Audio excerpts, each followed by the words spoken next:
చేసుకో శకుంతల పండగ చేసుకో కాదు కాదు కాదు కాదు కాదు కాదు పండగ చేసుకోర్రి పబ్లిక్ పండగ చేసుకోర్రి పబ్లిక్.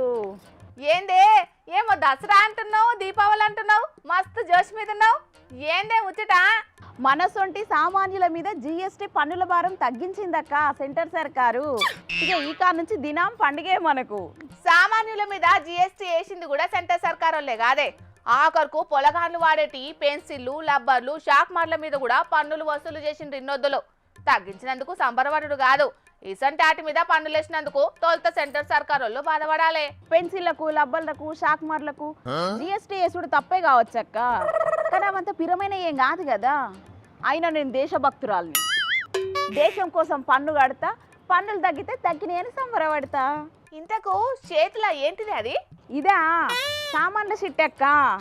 జిఎస్టీ తగ్గుడుతోనే గుండెల దుకాణాలకు పోయి దసరా దీపావళి సామాన్లు మొత్తం ఒకటే వనక కొనుక్కరావాలి, అందుకే సిట్టి రాసిన. ఓస్ని జిఎస్టీ తగ్గుడేమో గాని కిరాణా దుకాణమే కొనేటట్టున్నావు కదా. మా సామాన్యులకు టైం వచ్చిందే, తగ్గేదేలే. దీపావళి పోయినాక కొత్తిల్లుకు ముగ్గు వేయాలి, కొత్తిల్లు కట్టినాక స్కూటీ కొనాలి, స్కూటీ కొనగానే కొత్త టీవీ కూడా కొనుక్కోవాలి. ఇంకా చాలా ప్లాన్లు ఉన్నాయి. ఇల్లా చెయ్యి సర్కార్ వాళ్ళు ఇందిరమ్మ ఇల్లు ఇస్తుంటే మళ్ళా ఇల్లు ఎందుకే? అయినా ఎట్లా కడతావు? 10 లక్షలన్నా చేతులు లేంది ఇల్లు కట్టుడైతుందా? సిమెంట్ బత్తాల మీద కూడా జిఎస్టీ తగ్గించిండ్రటక్క. ఇల్లు కట్టుకునేటోళ్ళకి ఇదే మంచి ఛాన్స్. ఆ ఇందిరమ్మ ఇండ్లు ఎట్లాగో మన దాకా రావు గాని మనం ఇల్లు కట్టుకునుడే మేలు. ఇందిరమ్మ ఇండ్లే కాదు, సెంటర్ సర్కార్ వాళ్ళు ఈ జిఎస్టీ పన్నులు తగ్గించుడు చేయంగా ఎన్ని పథకాలకు తూట్లు పెడతారో సర్కారోళ్ళు. పథకాలకు తూట్లా ఎందుకే? జిఎస్టీ పన్నుల తగ్గింపు చేయంగా తెలంగాణ 7,000 కోట్లు లాసెత్తదట. మొన్న గిదే ముచ్చట చెప్పిండు చిన్న సీఎం బట్టిసారు. చేపాటలకు చేయెత్తి మొక్కాలని జిఎస్టీ పన్నులతోటి సామాన్యుల నడ్డిరుతారని దినం వాళ్ళే లొల్లి చేస్తారు. మళ్ళీ ఇప్పుడు తగ్గితే తగ్గించిరని మళ్ళీ వాళ్ళే అంటారు. దాన్నే రాజకీయం అంటారు.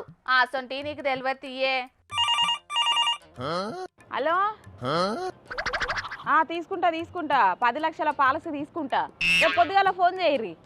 ఏందే ఏమో పాలసీ తీసుకుంటా అంటున్నావు? ఆరోగ్య బీమా మీద ఇదివరకు 18% జిఎస్టీ వసూలు చేసిండ్రక్క, ఇప్పుడు అది 0 చేసిండ్రు. ఇప్పుడు ఆరోగ్య బీమా అగ్వల తీసుకోవచ్చు. అందుకే బీమా గురించి ఎంక్వైరీ చేసిన. ఏజెంట్ ఫోన్ చేసిండు, రేపు ఫోన్ చేయమని చెప్పిన. జిఎస్టీ తగ్గించుడేమో గాని దేశంలో ఉన్న సామాన్య జనాల సంబరం అంతా నీ ముఖంలోనే కనబడుతాందే. అవు గాని జిఎస్టీ తగ్గింపుతోని ఎంతో కొంత పైసలు మిగులుతాయి కదా, ఏం చెత్తవే వాటితోటి?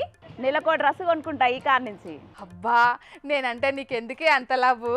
లవ్వు లేదు కొవ్వు లేదు, కొంటా అంటే నీకు కాదు నేను కొనుక్కుంటా. అనుకున్నా, నేను మొదలే అనుకున్నా